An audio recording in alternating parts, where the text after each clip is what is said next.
नमस्कार दोस्तों आप अगर आपका ढलाई 2 दिन का प्रोग्राम है, आज किए फिर कल भी करना है, यानी तो जो है 4-5 दिन बाद करना है। मतलब कि यहाँ दो सिचुएशन आता है। पहला है कि आपका एरिया बहुत बड़ा होने के वजह से आपको ढलाई जो है, छत का ढलाई की बात कर रहे हैं, आपको 2 दिन करना पड़ रहा है। या नहीं तो कि भाई एरिया छोटा भी है, लेकिन क्या है कि भाई कि हम जितना एरिया मेरा रेडी है उसके हिसाब से आज कर लेते हैं, फिर इसके बाद जो बचे जब आगे वाला एरिया रेडी होगा छत, तब उसके बाद जो है करेंगे। अब इस चीज़ को ध्यान में रखते हुए कहाँ तक करना, जैसे परफेक्ट तरीका क्या है, कैसे कहाँ जॉइंट छोड़ना है, जॉइंट का किस हिसाब से देना है, वो सारा चीज़ हम आपको इस वीडियो के जरिए बताएंगे। और बीम में कैसे स्टॉपर लगाना है, स्लैब में कैसे स्टॉपर लगाना है। बिना स्टॉपर, अगर स्टॉपर नहीं लगाएंगे तो आपका जो है कंक्रीट का सलरी जो पूरा आगे छत तक चला जाएगा, जो कि वो पपड़ी बन जाएगा। फिर नेक्स्ट ढलाई जब करेंगे तो फिर उसकी पपड़ी के ऊपर आ जाएगा। फिर जब आप डिसटरिंग करेंगे तो पपड़ी पूरा उखड़ जाएगा, पूरा स्लैब में दिखेगा, आपका सरिया दिखेगा। तो कैसे बचना है, चलते हैं। तो सबसे पहले हम आपको बता दूं कि भाई कि यहाँ पे हम एक एग्जांपल लेकर दिखा रहा हूँ कि आपका छत का एक एरिया है, लेकिन ये बहुत बड़ा एरिया है। अब इतना बड़ा एरिया तो एक दिन में हो नहीं पाएगा, तो कुछ हर कोई क्या करता है कि पार्ट बाय पार्ट जैसे ढलाई करता है।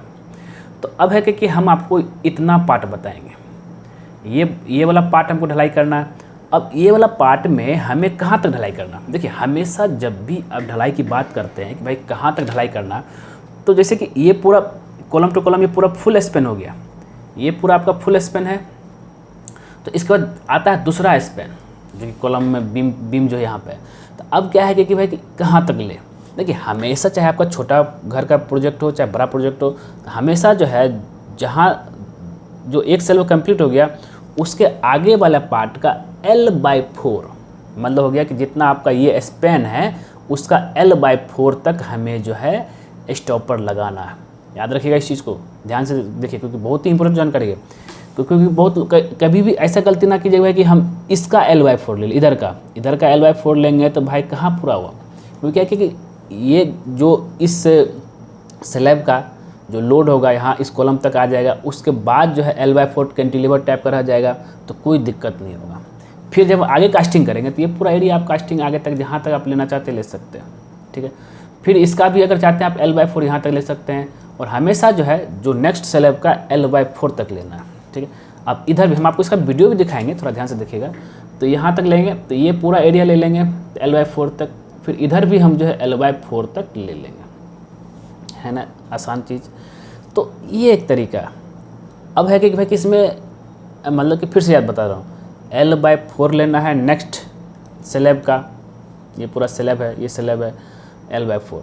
अब इसमें क्या करना होगा, अभी हम बीम में भी स्टॉपर देना पड़ेगा।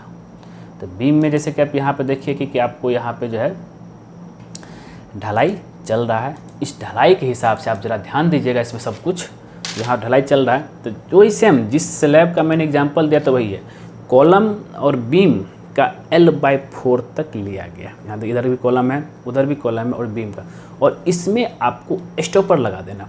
और स्टॉपर भी लगाएंगे तो पूरा एकदम 90 डिग्री में पूरा सीधा नहीं, वर्टिकली सीधा नहीं करना है, उसको आगे पीछे मतलब कि एक स्लोप टाइप का रहेगा, मतलब ऊपर वाला थोड़ा पीछे रहेगा, उसके बाद आगे नीचे वाला आगे रहेगा, जिससे कि वो पूरा स्लोप बन जाएगा। स्लोप बनने से क्या बेनिफिट है कि भाई कि आपका जो है जिस समय कंस्ट्रक्शन जॉइंट होगा, उस कंस्ट्रक्शन जॉइंट में आपका जो पूरी अच्छी तरीके से जॉइंट हो पाएगा, ठीक है। अब ढलाई का जो अगर आप ढलाई का कंक्रीट का कंक्रीट जिससे ही मंगवा रहे हैं, चाहे वो आपका बैचिंग प्लांट से आ रहा हो, चाहे आपका RMC रेडी मिक्स कंक्रीट से आ रहा हो, चाहे मैनुअल बना रहा हो, सब में यही चीज़ लागू होगा कि ढलाई कहाँ तक करना है कि नेक्स्ट डे जो है कोई भी तरह का परेशानी ना हो।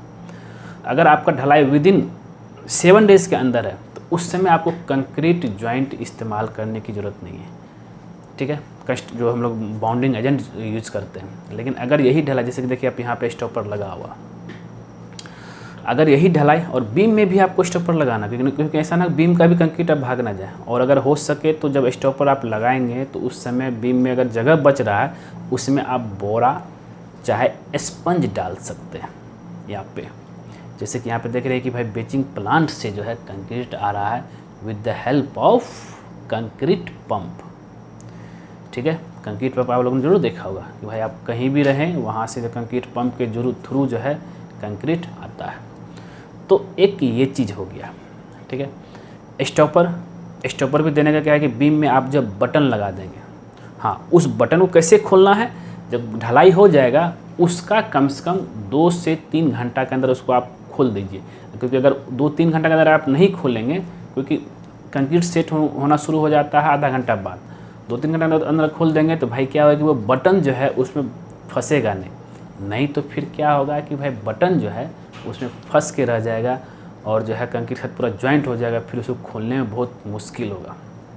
अब यहाँ पे एक छत में कास्टिंग हो रहा है, आप कहाँ पे स्टॉपर देना क्लियर हो गया होगा। अगर अभी भी कुछ भी तरह का कन्फ्यूजन है आप ज़रूर जो है हमसे पूछ सकते हैं कमेंट करके। तो अगर ये वीडियो आपको पसंद आए ज़रूर इसको जो लाइक कीजिए, शेयर कीजिए, कमेंट कीजिए और ख़ास करके हमारे चैनल को सब्सक्राइब कर दीजिए, क्योंकि जैसे ही आप हमारे चैनल सब्सक्राइब करेंगे उसके बगल में बेल आइकन बन जाएगा, उसको भी क्लिक कर देना।